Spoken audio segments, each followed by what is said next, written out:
Hey there, this is Phoenix with another Rise of the Witch King commentary. This is, again, part of our coverage of the June 2v2 tournament. On the map Minhiriath, we have an early beacon placed on the map, probably to point out the two outposts that you can see are present north and south of the map. There's also two signal fires. This is going to be an interesting game, because the players involved are definitely very powerful. We have AlexisOnFi, also known as Cam, who is playing as Dwarves in the top left, and in the top right, his ally is also Dwarves, Brice. In the bottom right, we have as Mordor, Turgon, and bottom left, we have Asba as Elves, who is going for a Lancer start. Those are always fun to see.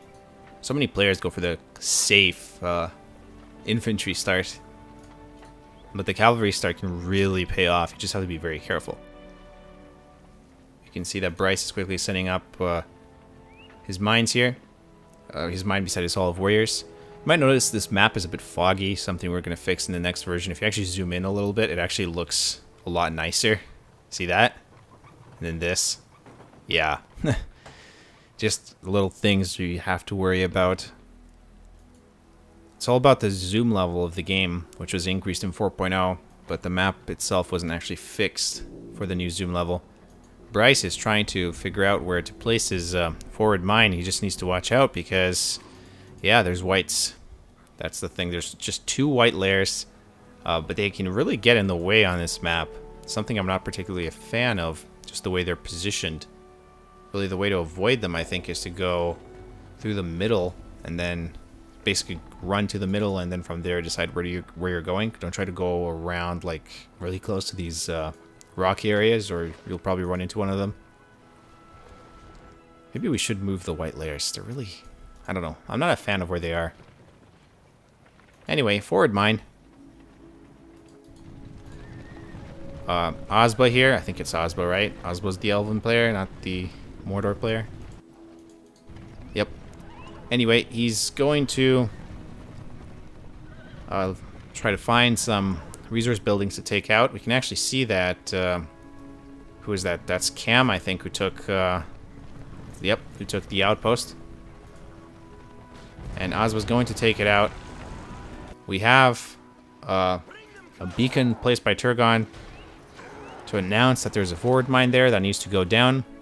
Brice is actually working on another, he actually has another forward mine, and that's in a good position for him to head towards this outpost, which is now finally being captured by Turgon.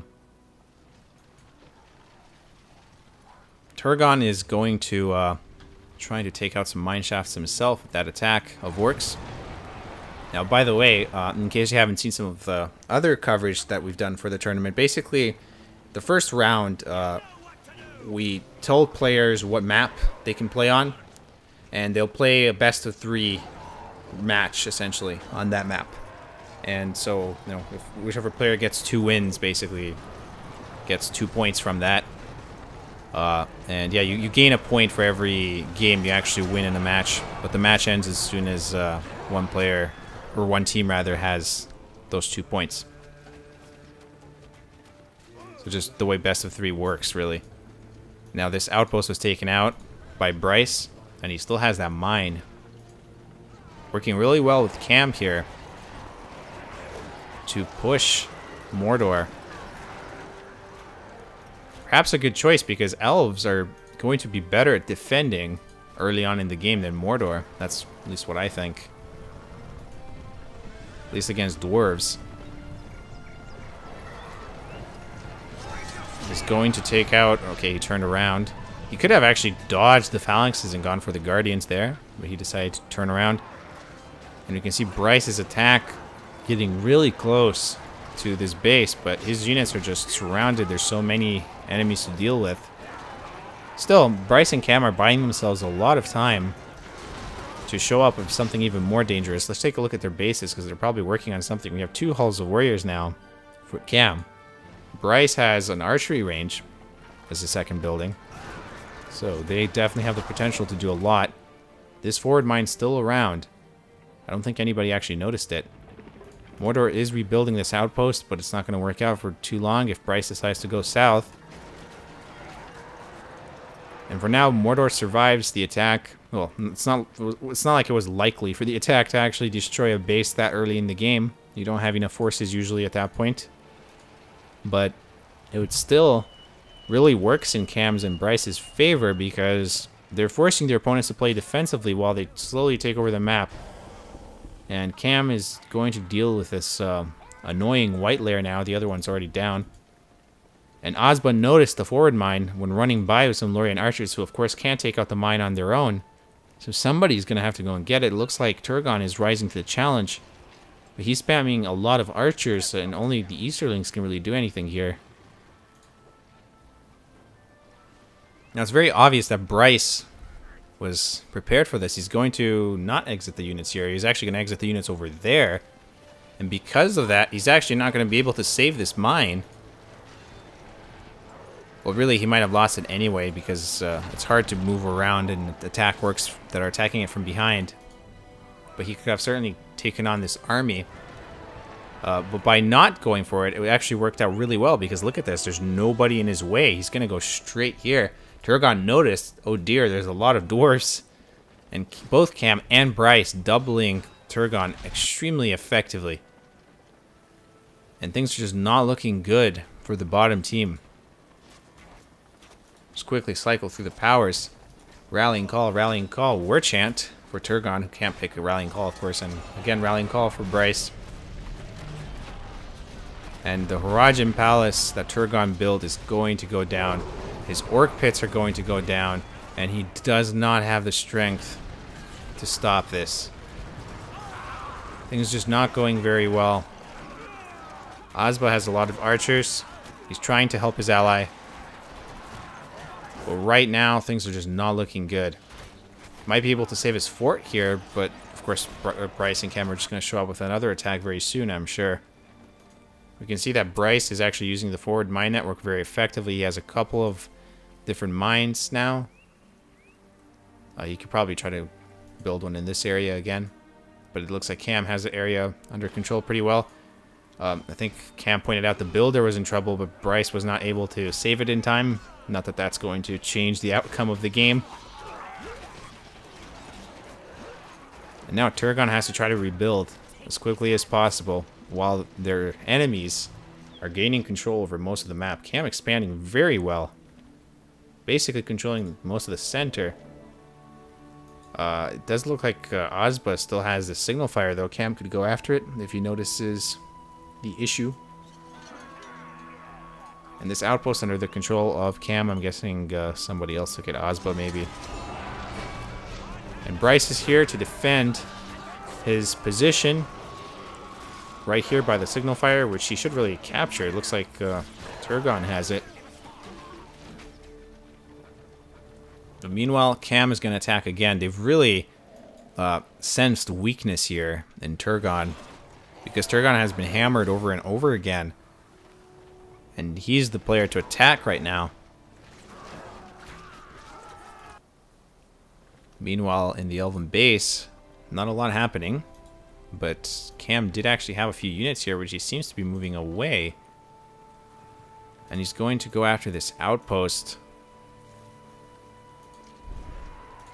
Now, Turgon did get a fell beast. And that's very useful because I don't think Brice... Well, he has some axe throwers, actually. Quite a few of them. They're going to be a big threat. But really, it's Men of Dale that are the biggest threat. And he should really upgrade to them, if he hasn't already. The axe throwers do a lot of damage, but their attack range is pretty small. And I think that's kind of a limitation when you want to deal with a flying unit. However, flying units are really vulnerable to slash damage, which is what axes actually deal. So I guess it all depends. Still, for the time being, this felled beast is really, really helping out. But yeah, the combination of Brand and these axe throwers, we might see exactly how powerful this is. Or not, because Turgon is retreating with it. And we have Undermine used by Cam, brings more reinforcements and his own Brand. And they're going to attempt this. The fell beast is actually going to be sent. Not a good idea. Not a good idea. He's going to use Screech, but there's no way that was going to work out. You can see how fast it went down. There's a lot of axe throwers. Don't underestimate them. They're early game units, but they're also designed to be good against flying units. Great slam shot. That took out a lot of archers. Mordor has catapult expansions. Or one catapult expansion, really. And Asba's brought in his Glorfindel, level 3 now. He has this Blade of Purity. But this Horizon Palace is going to go down regardless. And again, great slam shot. Lancers are here. They're going to go after the axe throwers. I'm not sure where Glorfindel is running. He could have gone after one of these brands, really.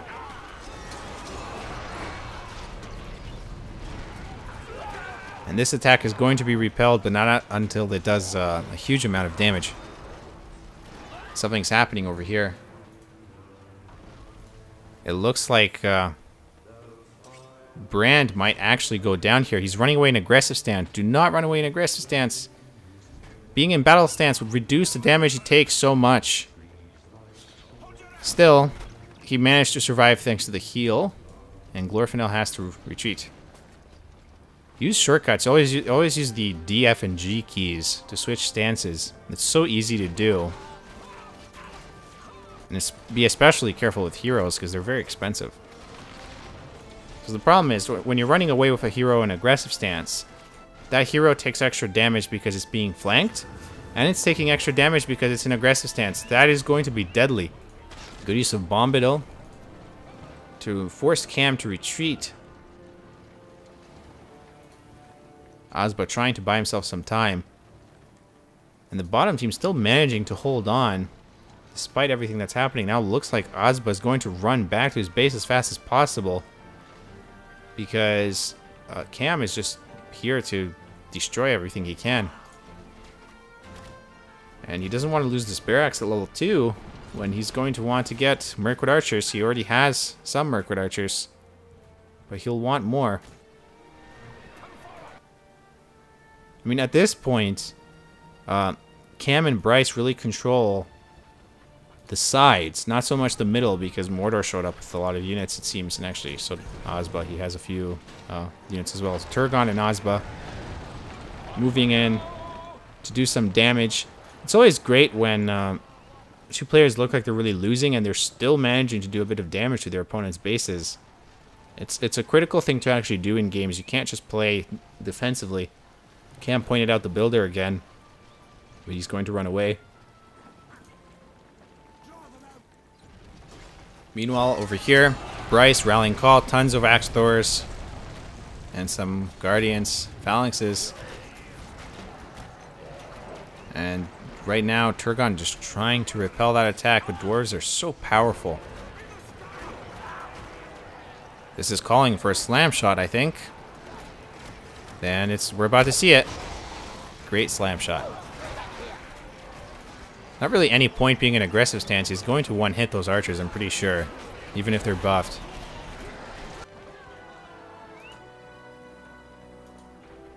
And Asba's actually going to try to move back here. He's got Glorfindel. Of course, one of the benefits of Glorfindel is his splash damage can instantly kill anything that comes out of the mine network. He is really essential against Dwarves if you're Elves. Well, of course, if you're Elves. You can't build them if you're not Elves. 2 catapult expansions helping to keep the Dwarves back a little bit.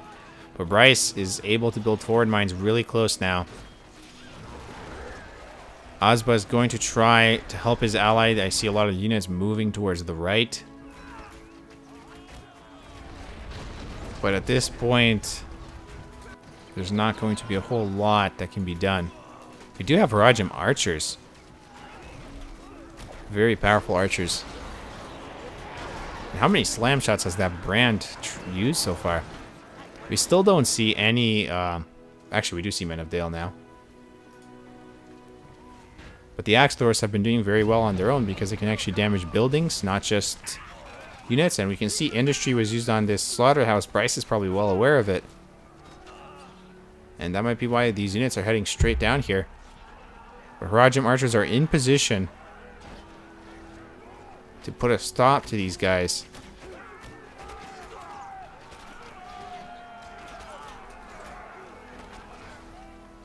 Brand retreating again. Aggressive stance. Be careful with that, but he has heal. And lots of units in the mine network. Although they can't really afford to get out while Glorfindel is there. It's all about timing, I suppose, but it's risky.